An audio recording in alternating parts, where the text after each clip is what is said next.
How to unfriend someone on Facebook on iPhone. So what you want to do here is to go to your Facebook application directly. Now here on the bottom part, you will see home, friends, watch, marketplace, notification, and menu. To tap on the three dash lines there, go to menu and see your profile. Now here, as you can see under your friends, there are two friends there. Let's say you want to unfriend someone on Facebook, so you just have to go to that person's profile there, right?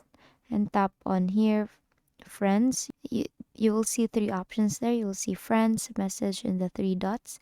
Tap on friends, and it will give you three options. It's either you can unfriend the person, you can take a break, or edit friend list.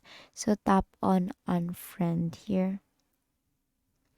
And then it will ask you to confirm if you want to remove this person as a friend, and tap on OK. And as you can see here, you are no longer a friend with that person. So that is how you unfriend someone on Facebook on iPhone. If this video helped you, please give us a thumbs up and subscribe to our YouTube channel for more tutorials. Thank you for watching.